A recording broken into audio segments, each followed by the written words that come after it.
আমাদের আলোচ্য প্রসঙ্গ শ্রী শ্রী গুরুগীতা। গুরুগীতার প্রতিপাদ্য বস্তু গুরু ব্রহ্ম তত্ত্ব, যে গুরু ব্রহ্ম তত্ত্ব গুরুর শিষ্যগণ লাভ করে মানব জীবন সফল করেন, তার একমাত্র উপায় হিসেবে সত্য আরোপ করেছেন মহাদেব গুরু ভক্তি। যার কাছে বিমলা ভক্তি আছে, গুরুর প্রতি একান্ত নিষ্ঠা আছে, শ্রদ্ধা আছে, ভালোবাসা আছে, আত্মসমর্পিত মন বুদ্ধি আছে, তারাই গুরুজ্ঞান লাভ করে মানব জীবনকে সফল করেন। প্রথম দিকে আমরা এই কথাগুলো এখান থেকে আলোচনা করা হয়েছে। গুরু ভক্তির ফল কি? আমরা যদি পূর্ব আচার্যগণের জীবন দর্শন নিয়ে আলোচনা করি,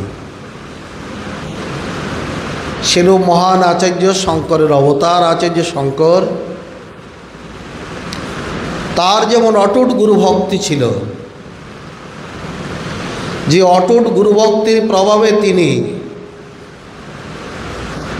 বলতে গেলে শিশুকালেই বলতে হয় 8 বছর বয়সে গৃহত্যাগ করে গুরুর জ্ঞান লাভের জন্য, গুরুর সান্নিধ্য পাওয়ার জন্য, গুরুর কৃপা লাভ করার জন্য সুদূর কেরল প্রদেশে কালাডি গ্রাম থেকে চলে গেছেন মধ্যপ্রদেশের ওঙ্কারেশ্বরে। তখন ছিল না কোনো গাড়ি ঘোড়া যানবাহন, শত শত হাজার কিলোমিটার অতিক্রম করে 8 বছরের শিশু বালক আচার্য শঙ্কর গুরুর জ্ঞান লাভ করার জন্য ওঙ্কার পর্বতের গুহায় অবতীর্ণ হলেন। সেই গুহার মধ্যে সাধনায় নিমগ্ন আছেন, সমাধিতে নিমগ্ন আছেন। 1000 বছর ধরে গোবিন্দপাদ এক মহান আত্মা, যার কৃপা লাভ করার জন্য অনেক সাধু মুনি ঋষি শত শত বছর ওখানে অবস্থান করছেন, কিন্তু গুরু গোবিন্দপাদ তিনি সমাধিমগ্ন। তিনি ওঙ্কার পর্বতের গুহার মধ্যে অবস্থান করছেন। আচার্য শঙ্কর দীর্ঘদিন পায়ে হেঁটে পথভ্রমণ করে যখন সেই গুহায় উপস্থিত হলেন, দেখলেন তার আরাধ্য দেবতা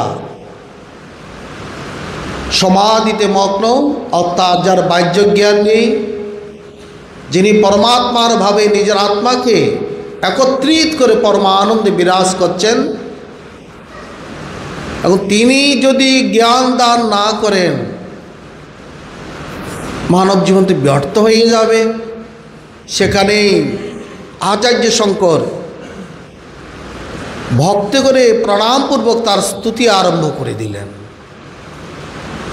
কীরকম গুরু ভক্তি থাকলে আজ থেকে প্রায় 1200 বছর পূর্বে যিনি পায়ে হেঁটে গুরুকে দর্শন করার জন্য, গুরু কৃপা লাভের জন্য, গুরুর সান্নিধ্য পাওয়ার জন্য, গুরু জ্ঞান লাভ করার জন্য সেই গুহায় উপস্থিত হয়ে 8 বছরের এক শিশু গুরুর স্তুতি শুরু করলেন।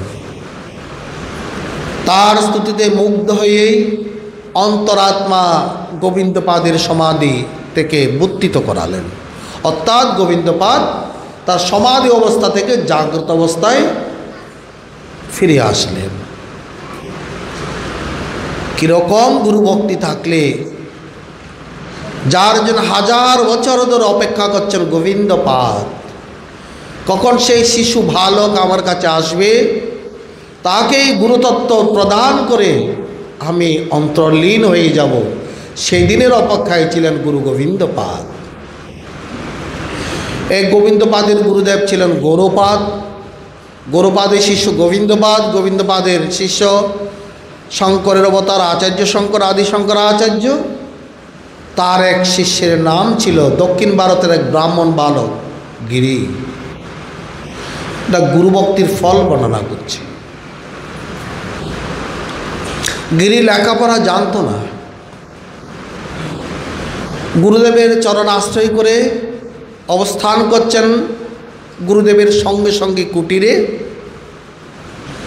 অথচ আচার্যদেবের বিদ্বান মণ্ডলী আছে, সেখানে সন্ন্যাসী পণ্ডিত গৃহী সবাই আছেন। প্রতিদিন আচার্যদেব সকলকে নিয়ে এরকম পাঠে বসেন, সেখানে বেদ বেদান্ত উপনিষদ গীতা ভাগবতের ব্যাখ্যা চলে। আর গিরির কাজ হলো যতক্ষণ পাঠ চলে গুরুদেবকে পাকা দিয়ে পাকা করা, গুরুদেবের জন্য কমণ্ডলু ভরে জল প্রস্তুত করা, গুরুদেব স্নান করলে তার বহির্বাস ধৌত করে পরিষ্কার করে রাখা। এইভাবে চলছে গিরির জীবন। সেরূপ একদিন সকলে পাঠে বিরাজমান, গুরুদেব আসনে সমাসীন, কিন্তু পাঠ শুরু হচ্ছে না। পণ্ডিত মণ্ডলীর পক্ষ থেকে গুরুদেবকে বলছেন, গুরুদেব পাঠের সীমা তো অতিক্রম হয়ে চলছে, আপনি আজ্ঞা করুন পাঠ শুরু হোক।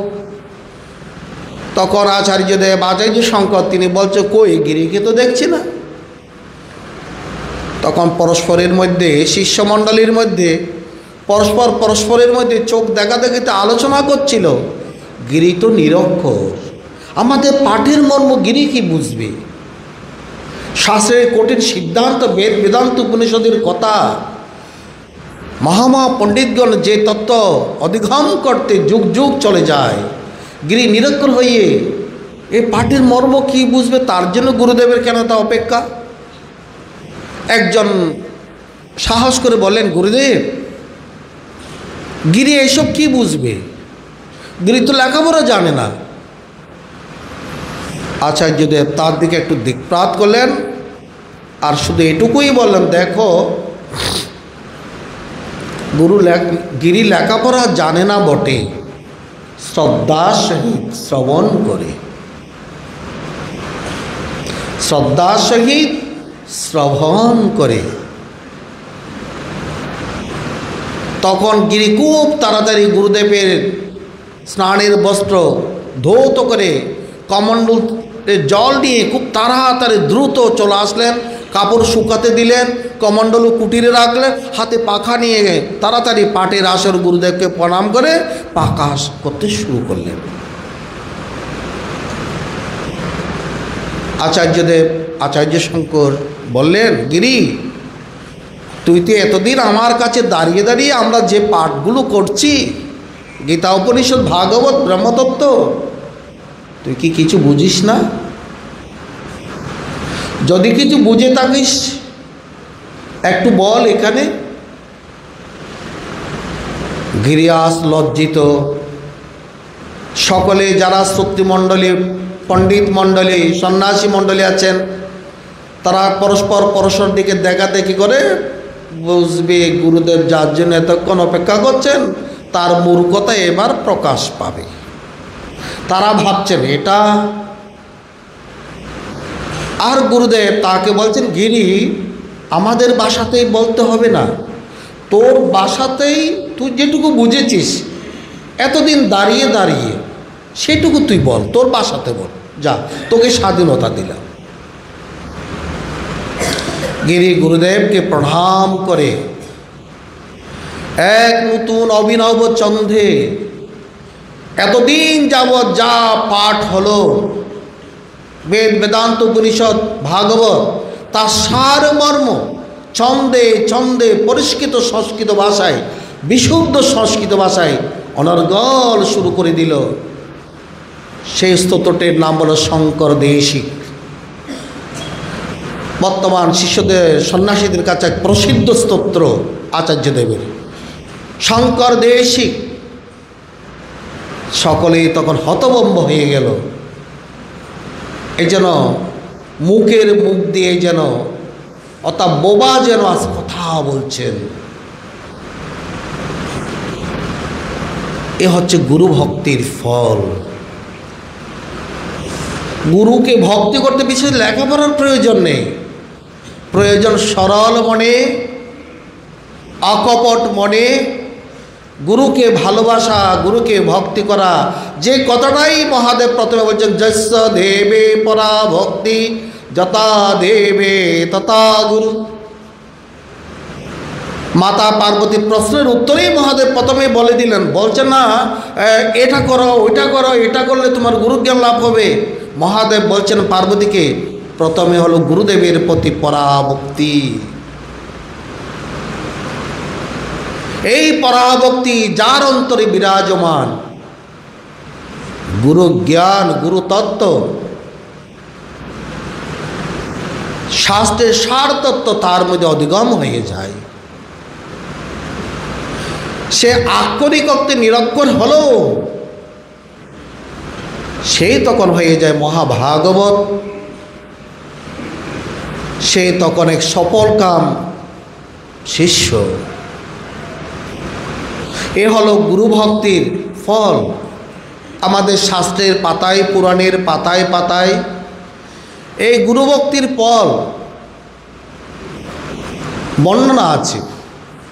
আমরা সেই গুরুকে কিভাবে ভক্তি করব বলেছিলাম, নববিধা ভক্তি যদি গুরুকে কেন্দ্র করে, যেভাবে গিরি দাঁড়িয়ে দাঁড়িয়ে গুরুর কথাগুলো শ্রবণ করতেন, এটা হলো শ্রবণ ভক্তি। শ্রবণং কীর্তনং বিষ্ণু শরণং পাদ সেবনম অর্চনং বন্দনম দস্য সৎকাত্মনিবেদনম। বৈষ্ণব মহাজনগণের নববিধা ভক্তি ভগবান শ্রীকৃষ্ণকে আধার করে তারা রূপায়ণ করেন। যার যার উপাস্যকে যদি নববিধা ভক্তির মাধ্যমে ভক্তি করা যায়, প্রথমেই বলা হচ্ছে শ্রবণং, যেভাবে গিরি দাঁড়িয়ে দাঁড়িয়ে গুরুর কথা শ্রবণ করে করে জ্ঞান লাভ করেছেন। আমাদের সনাতন শাস্ত্রে আত্মতত্ত্ব ব্রহ্মতত্ত্ব উপলব্ধি করার দুইটি পথ, এক কঠিন সন্ন্যাস মার্গ আর এক সহজ গুরু মার্গ।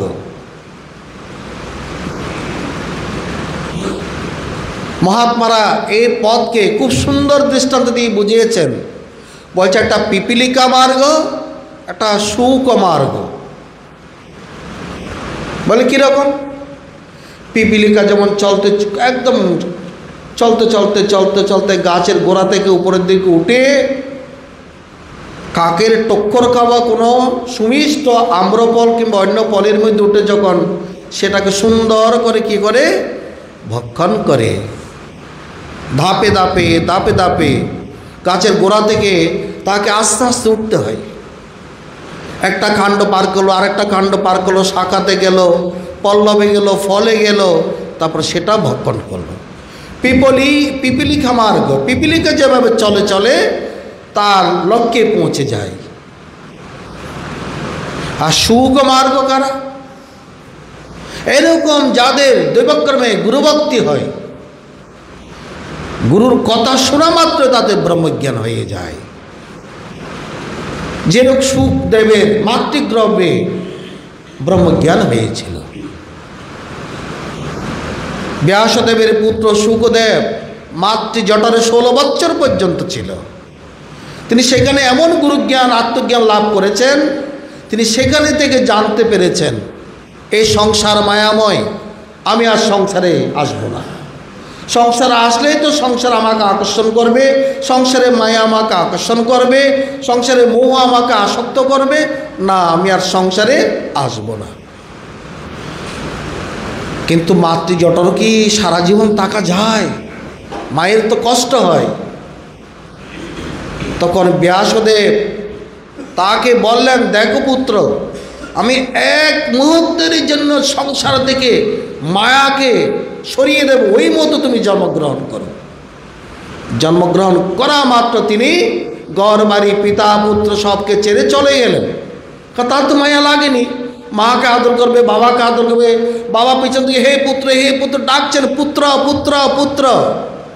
সেই পুত্র ডাক বনের বৃক্ষ থেকে প্রতিধ্বনি হয়ে নিজের কাছে আসছে। পুত্রের কানে আর যায়নি, কারণ তার কাছে তো পিতার স্নেহ নেই, মাতার স্নেহ নেই, মায়ামুক্ত। এইরকম যার গুরুভক্ত হয়, এরকম সুখদেবের মতো তারা হঠাৎ করে গুরুর ভক্তির ফলে উচ্চাটন হয়ে গুরুকথা শ্রবণের বলান্তরে গ্রহণ করে সঙ্গে সঙ্গে তারা মুক্ত হয়ে যায়। বলে কীরকম, কেমনভাবে মুক্ত হয়? এটা উপনিষদের কথা। ঋষি উদ্ধালক প্রসিদ্ধ মহাত্মা, আমাদের সনাতন ধর্মের বৈদিক ঋষি, পুত্র শ্বেতকেতু। তখনকার দিনে পিতারা ঋষি পুত্রকে ব্রহ্মজ্ঞান দান করতেন। ছেলে বড় হলেই অর্থাৎ যখন কথা বলতে শিখে তাদেরকেই আত্মজ্ঞানের পথে, ঈশ্বরের পথে, ভগবানের পথে তাদেরকে পিতা পুত্ররা সেই সংস্কার দিয়ে থাকেন। তাদেরকে তোমাদের মতো আপনাদের মতো জাগত করে লেখাপড়া ডাক্তার ইঞ্জিনিয়ার বানানোর শখ আমাদের বৈদিক ঋষিদের ছিল না। তারা জানেন আমাকে আজ যাকে আমি ডাক্তার বানাচ্ছি, ইঞ্জিনিয়ার বানাচ্ছি, ব্যারিস্টার বানাচ্ছি, সে তো সংসার কারাগারে তাকে বদ্ধ করছি। আমি পুত্রের কল্যাণ করছি না অকল্যাণ করছি? আমরা মনে করছি কল্যাণ করছি। ভালো লেখাপড়া শিখি, উচ্চশিক্ষিত বানিয়ে সে একটা টাকার যন্ত্র তৈরি করে, যখন টাকা পাবো খুব ভালো লাগে। ফলটা কি? তাকে আমি সংসারে নিগরে, মায়ার নিগরে, মায়া মোহের মধ্যেকে আবদ্ধ করার দিকে তাকে ঠেলে দিলাম না। আমাদের সনাতন ধর্মে তো সে কথা বলে না। সনাতনদের বৈদিক ঋষিরা তো এটা দেখাননি আমাদেরকে। বৈদিক ঋষিরা দেখেছেন আমরা যেভাবে ঈশ্বরের জ্ঞান লাভ করেছি, আমাদের পুত্র পুত্রীরা সেই জ্ঞান লাভ করবে। তাদেরকে মায়া মুক্ত থাকার জন্য জন্ম থেকেই তাদেরকে ঈশ্বরের পথ, আত্মজ্ঞানের পথে, তাদের শুদ্ধ সংস্কারে তাদেরকে প্রদান করতেন। তাই ঋষির পুত্র ঋষি হতেন। সেরূপ উদ্ধালক ঋষি, পুত্র শ্বেতকেতু। অনেক কাহিনী ঋষি উদ্দালকর শ্বেতকেতুকে নিয়ে, অনেক উপাখ্যান উপনিষদের পাতায় পাতায়। ওই সুকুমার্গ কীভাবে হয়, কীভাবে গুরুজ্ঞান লাভ করে মানে উত্তীর্ণ হয়ে যায়, তার দৃষ্টান্ত প্রেক্ষাপটে কথাটা বলা হচ্ছে। পিতা তথা গুরু উদ্দালক পুত্র শ্বেতকেতুকে বলছেন, হে পুত্র, দেখো কোনো গান্ধার নিবাসী অর্থাৎ কোনো গ্রামের মানুষকে, গান্ধার ধরুন কোনো একটা অঞ্চলের নাম, গান্ধার নিবাসী একটা লোককে কিছু তস্কর মানে দস্যু, চোর, ডাকাত জোর করে তুলে নিয়ে নির্জন অরণ্যে, জঙ্গলের ভিতরে একটা বৃক্ষের মধ্যে তাকে বেঁধে তাকে ব্যত্রাঘাত করে ছেড়ে দিয়ে দস্যুরা পালিয়ে গেল। তার কাছে যা ছিল সব কিছু তারা লুটপাট করে নিয়ে গেল।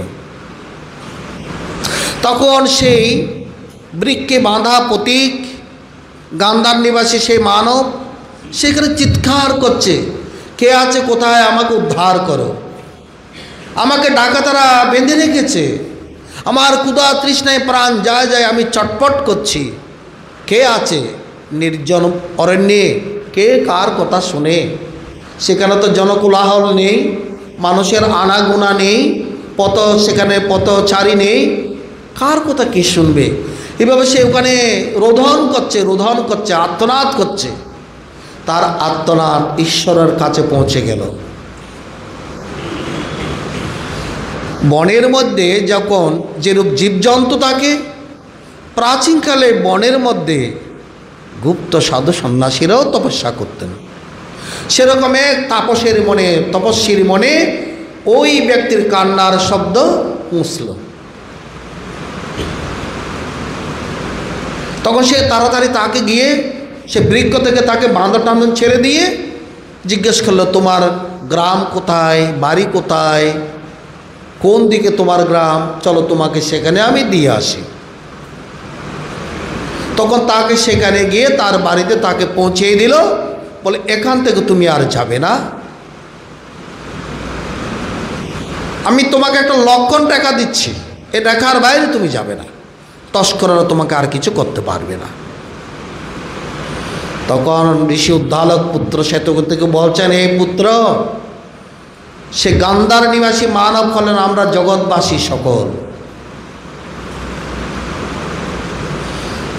আমরা এই সংসারে, মায়াময় সংসারে আমাদের কৃত কর্ম সংস্কার দ্বারা পাপ পুণ্যের সংস্কার ধারা, সেই সংস্কার আমাদেরকে বেঁধে ফেলেছে। সত্তরজ তমগুণ আমাদেরকে বেঁধে ফেলেছে, অষ্টপাশ আমাদেরকে বেঁধে ফেলেছে, মায়ামোহ আমাদেরকে বেঁধে ফেলেছে।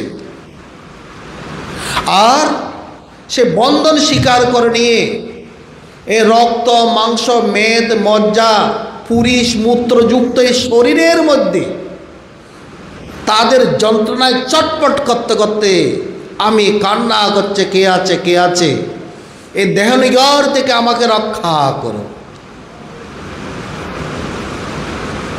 এভাবে আমার ব্যাকুলতা যদি ঈশ্বরের কাছে পৌঁছায়, তখন সদ্গুরু আমাকে দর্শন দিয়ে বুঝাইয়ে দে, পুত্র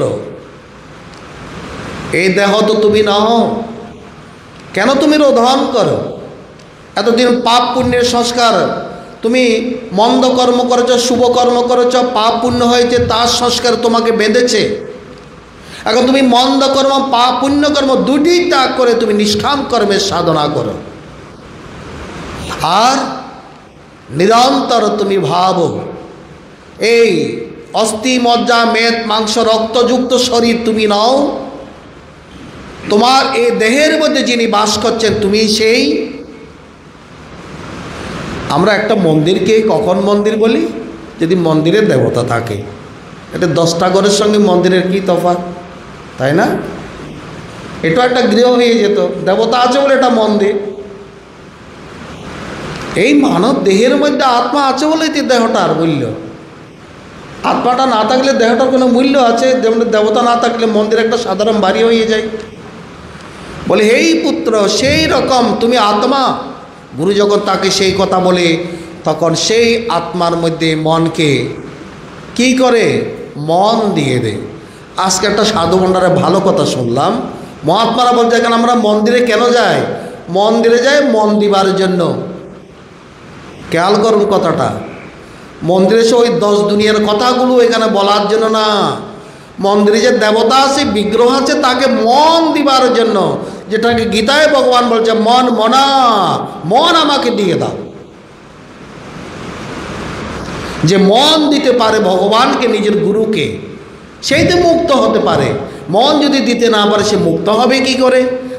মনে এবং মনুষ্যানাং কারণং বন্ধ মোক্ষায়, এই মনে মুক্তির কারণ, এই মনে বন্ধনের কারণ।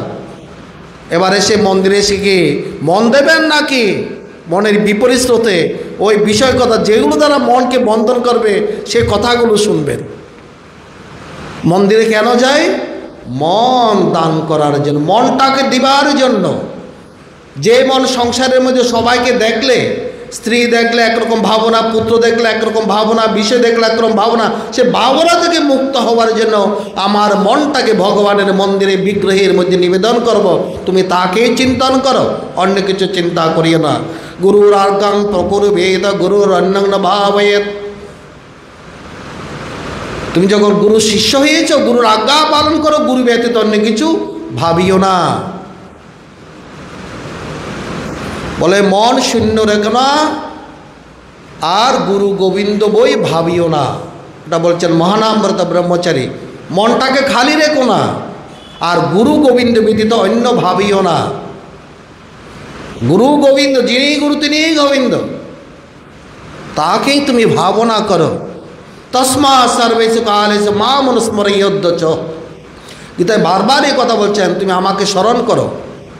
মন মানা কথাটি ভগবান 2বার বলেছেন, নবম অধ্যায়ে বলেছেন, অষ্টাদশ অধ্যায়েও বলেছেন মন মনা।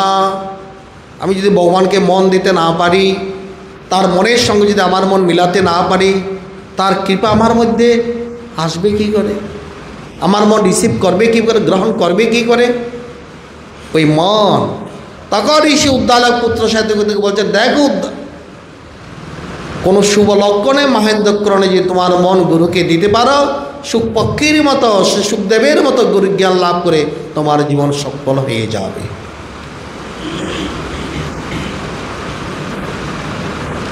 যে গুরু আমাকে জ্ঞান দান করবে তিনি কে? এখানে সংজ্ঞার মধ্যে দিয়েছেন, 7 নম্বর শ্লোকে দিয়েছেন। আমরা একটু গুরু এই শ্লোক পরে পরে অর্থগুলো বোঝার চেষ্টা করব। হ্যাঁ, যে গুরু আমাকে জ্ঞান দান করবে তিনি কে? প্রথমে শ্লোকে অনেকগুলো সংজ্ঞা দিয়ে জানিয়েছেন, গুকারশ্চন্দকার সদ রোকারস্তৎ নিরোধক অন্ধকার নিরোধিত্বদ গুরু রীতির বিধেয়তে। কে গুরু? গুকার আর রুকার। গুকার ও অন্ধকার। গুকার শব্দ অর্থ হচ্ছে অন্ধকার। অন্ধকার মানে দিবসের অবসান, রাত্রির অন্ধকার নয়। যেখানে জ্ঞান নেই সেটাকে বলা হচ্ছে অজ্ঞানকে অন্ধকারের সহিত তুলনা করেছেন। আর গুরুদেব কি করেন? সে অন্ধকার থেকে আমাকে আলোতে নিয়ে যান। তিনি আমাকে আত্মজ্ঞানের আলোর পথ দেখান, জীবনের আলোর পথ দেখান। তিনি বুঝাতে তাকে শ্বেতকেতুর মতো যেরূপ উদ্দালক বুঝিয়েছিলেন, পুত্র তত্তম অসি, তুমি সে পরম পুরুষ পরমাত্মা। তত্ত্বদর্শী সদ্গুরু আমাদেরকে সে কতটাই বুঝান, এই দেহ তুমি না হও, তুমি আত্মা। তোমার মন দিয়ে যদি দেহ চিন্তা করো তাহলে তুমি আসক্ত হয়ে গেলে, মোহবদ্ধ হয়ে গেলে, মহান্ধকার হয়ে গেলে। তাই মহাত্মারা বলেন মোক্ষটা কি? মোহক্ষয় মোক্ষ। যেখানে মোহ নেই, তম নেই, অজ্ঞানতা নেই, আসক্তি নেই, অভিমান নেই, অভিলাষ নেই, সেখানে মোহও নেই। মোহক্ষয় মোক্ষ, মোহক্ষয় মোক্ষ। সেই জন্য যে গুরুদেব আমাকে জ্ঞান দান করবেন, তার অর্থ গুরুগীতায় বলছেন, গুরুকে জানো যিনি গুরু জ্ঞান দান করেন, আত্মজ্ঞান দান করেন, তত্ত্বজ্ঞান দান করেন, ভগবত জ্ঞান দান করেন, ঈশ্বরের জ্ঞান দান করেন, তিনিই গুরু। তাই গীতায় ভগবান বলছে তমেব শরণং গচ্ছ, তার শরণে চলে যাও, তার চরণ শরণে চলে যাও। না গেলে কি ক্ষতি? আচার্য শঙ্কর বলেছেন, আদি গুরু জগৎগুরু শরীরং স্বরূপং ততবা কলত্রং যশস্ব চারো ধনচিত্রং দেনুমনু তুল্যং। গুরুর অঙ্গে চেত মননগ্নং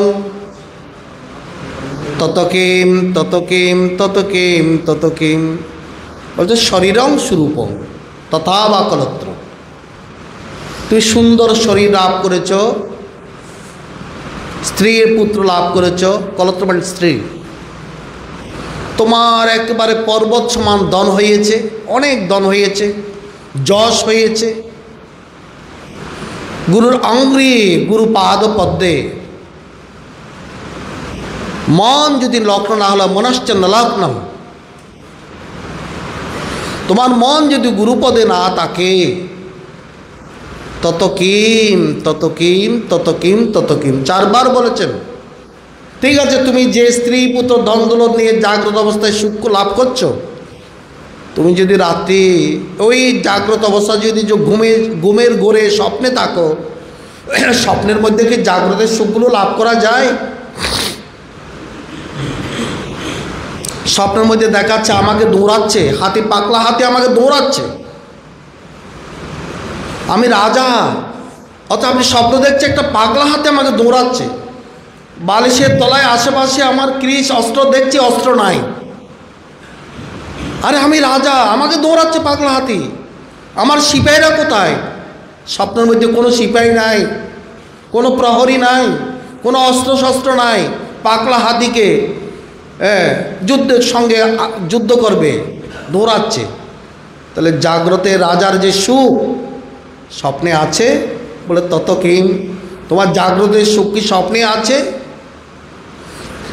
যখন তুমি মরার মতো অজ্ঞান ঘোরে ঘুমায়ে থাকো, জগতের কোনো খবর তোমার নেই, ঘরে চোর তস্কর ঢুকে সব কিছু নিয়ে যাচ্ছে, তা তোমার খবর নেই।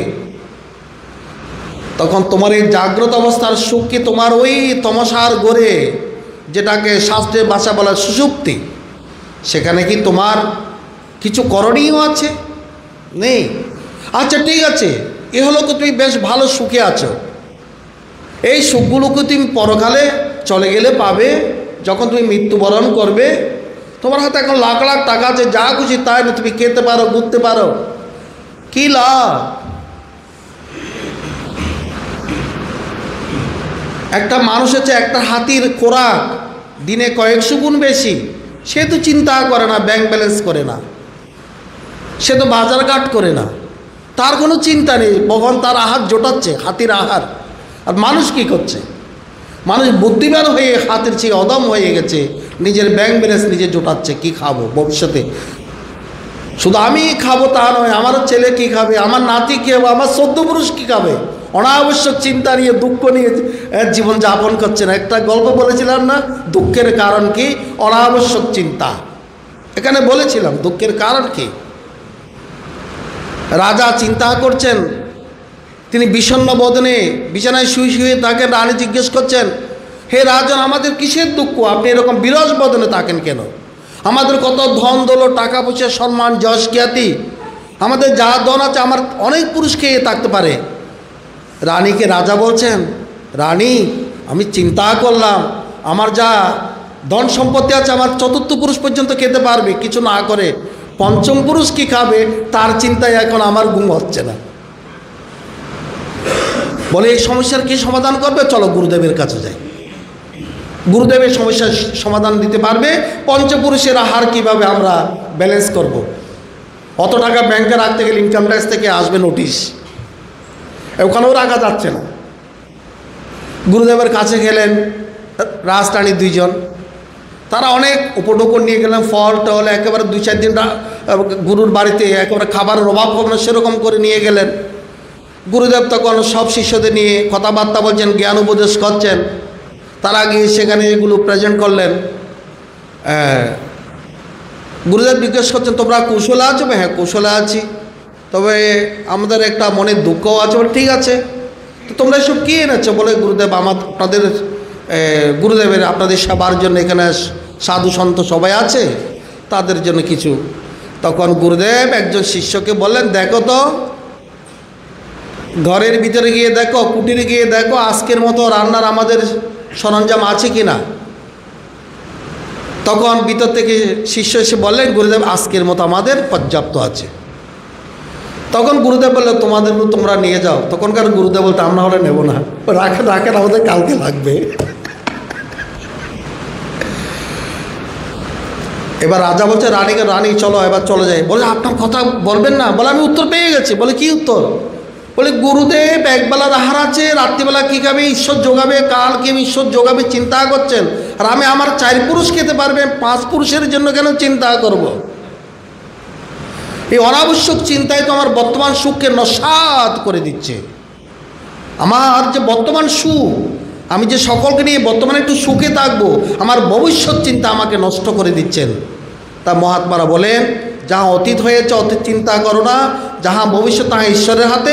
বর্তমানকে তুমি সুচারুরূপে সুনির্দিষ্ট কর্তব্যের মধ্যে নিজের জীবনকে পরিচালিত করো। তোমার কর্তব্য কি সেটা তুমি সমাধান করো। তোমার কর্তব্য যদি সুন্দর হয়। পাগলা যার আশ্রমে আজকে গেলাম, তিনি একটা বাণী দিয়েছেন, বলে ডিউটি করলে বিউটি বাড়ে, যার বারে বিউটি দেবী তাকে কৃপা করে। কথাটা কি সুন্দর দেখেছেন? ডিউটি করলে বিউটি বাড়ে। আমরা তো বিউটি মনে করি সুন্দর শ্বাস পোশাক। বিউটি মানে হচ্ছে মনের নির্মলতা। মনের নির্মলতাই হলো বিউটি। তাই বিউটি কার বাড়ে? যে নিয়ে তো ডিউটি করে। ডিউটিটা কি? ঈশ্বরের প্রতি কর্তব্য, ভগবানের প্রতি কর্তব্য, ভগবত উপাসনায় মানুষের প্রধান কর্তব্য। এই কর্তব্যটা যে পালন করে তার মন নির্মল হয়, আর যার মন নির্মল দেবী তাকে কৃপা করে। যেদিন আমরা আমার সকার প্রথম বাণী পড়েছিলাম, নির্মল চিত্ত ব্যতীত কোনো বিষয়েরই সত্য দেখিবার অধিকার জন্মে না। তাহলে সত্য দেখিবার উপায় কি? ডিউটি করো, তোমার কর্তব্য পালন করো, ডিউটি করো, বিউটি বাড়ে, বিউটি বাড়লে মা তোমাকে কৃপা করবে। কি সুন্দর কথা না? তো এই মানব জীবনে এসে আমাদের প্রধান কাজগুলো হলো, শর্টকাটে শেষ করব আজকে, ভয়া পাগলার বাণী দিয়ে শেষ করব। তিনি বলেছেন মানব জীবনের কর্তব্য, বিভিন্ন মহাত্মারা একই কথাই বলেন, ধরো মারো কাটো খাও। খুব রহস্যযুক্ত এই বাণীটা, ধরো মারো কাটো খাও, মানুষের জন্য একটা বাণী দিয়ে গেলাম। কি ধরো? ভগবানকে ধরো, ঈশ্বর উপাসনা করো, ধর্মং চর সত্যং বদ স্বধ্যাত্মা প্রমোদ। অর্থাৎ তুমি ধর্ম আচরণ করো, সত্য কথা বলো, কর্তব্য আপন কর্তব্য পালন করে ঈশ্বর উপাসনা করো, গুরুদেবকে ধরো, গুরুদেবের উপদেশ পালন করো, গুরু ভক্তি করো, ঈশ্বর ভক্তি করো। যেটা আমরা গুরুগীতার প্রারম্ভে মহাদেব যে কথাটা বলছেন, যস্যা দেবে পরা ভক্তি যথা দেবে তথা গুরু। দেবতার প্রতি তুমি যেরূপ ধর্ম বা কর্তব্য বা ভক্তি করো, গুরুদেবের প্রতি সেই কর্তব্য তুমি পালন করো। ধরো, ভগবানকে ধরো। ভগবানকে ছেড়ে বিষয়কে ধরলে বিষয় তোমাকে সর্বনাশের দিকে নিয়ে যাবে। কেন? বিষয় একটা হচ্ছে বিষবৃক্ষ, বিষয় হচ্ছে বিষবৃক্ষ, পাকে পাকে তোমাকে শুধু বিষে দান করবে, মানে দুঃখ দেবে। বলে মারো, কি মারতে হবে? তোমার মান, অভিমান, অহংকার, আমিত্ব, আসক্তি মারো। গীতায়ও ভগবান বলেছে অমানিত্য মদম বীতম সরস্বতী ভগবান হচ্ছে তোমার দম্ভ, দর্প, অভিমান, ক্রোধ, পারিশ্রম, এই বছর এই যে মনের ভিতর 6টা আসরিক বৃত্তি আছে, অহংকার, অভিমান, দম্ভ, অজ্ঞানতা, কঠোর বাক্য, পারস্য, অজ্ঞানতা, এগুলো ত্যাগ করো, মারো। এগুলোকে মারার বিষয়। একটা পাথরকে আমি যদি একটু দেবমূর্তিতে রূপান্তর করতে যাই, পাথরের যেগুলো অদেব ভাগ আছে এগুলো কেটে কেটে কেটে কেটে একটা দেবতার রূপ দেওয়া যায়। পাথর থেকে ওরা শিব মূর্তি বানাচ্ছে, বিষ্ণু মূর্তি বানাচ্ছে, কৃষ্ণ মূর্তি বানাচ্ছে। তো যে পাথর থেকে শিল্পী মনে করুন শিব বিগ্রহ তৈরি করবেন, তো যেটা অশিব অংশ আছে এগুলো কী করছেন? কেটে কেটে ফেলে দিচ্ছেন। আর যেটা শিব অংশ সেটা দিয়ে একটা সুন্দর বিগ্রহ তৈরি করেছেন। তো আমাদের মনেরকে যদি দেবতার রূপে দেবভাব উত্তীর্ণ করতে চায়, তার মনের মধ্যে যে অশুভ ভাবগুলো আছে ওগুলোকে মারো। অশুভ ভাবগুলো কি? দম্ভ, দর্প, অভিমান, ক্রোধ, পারস্য, এ বছর অজ্ঞানঞ্চ অভিজাতস্য পার্থ সম্পদ আসরিম। এই 6টি আসরিক বৃত্তি আমাদের মনের অশুভ ভাব, যেগুলো আমাকে ইহকালেও দুঃখ দেবে, পরকালেও জন্ম জন্ম ধরে দুঃখ দেবে। তা বলছে ধরো মারো কাটো। কি কাটো? মায়ার ভেরি, মায়ার শৃঙ্খল। আমরা এই মায়াময় জগতে জন্মগ্রহণের সাথে সাথে মায়ার বন্ধনে আবদ্ধ হইয়াছি। এই মায়ার ভেরি, মায়ার শৃঙ্খলকে তুমি কাটো। অসঙ্গ ষষ্ঠেন ধীরেন চিত্তা, গীতায় ভগবান বলছেন অনাসক্তির বশী ধারা, তোমার এই মায়ার বেরি ছেদন করো, ছেদন করো। অনাসক্তি, অসী ধারা, অনাসক্তির অসী। অর্থাৎ ঠাকুর রামকৃষ্ণ দৃষ্টান্ত হলো সংসারে তাকো পাকাল মাছের মতো। পাকাল মাছ পাকে তাকে, কাদায় তাকে, পাক তাক গায়ে লাগে না। সেরূপ গায়ে যেন কাদা না লাগে, সংসারের আসক্তি যেন তোমার গায়ে না লাগে।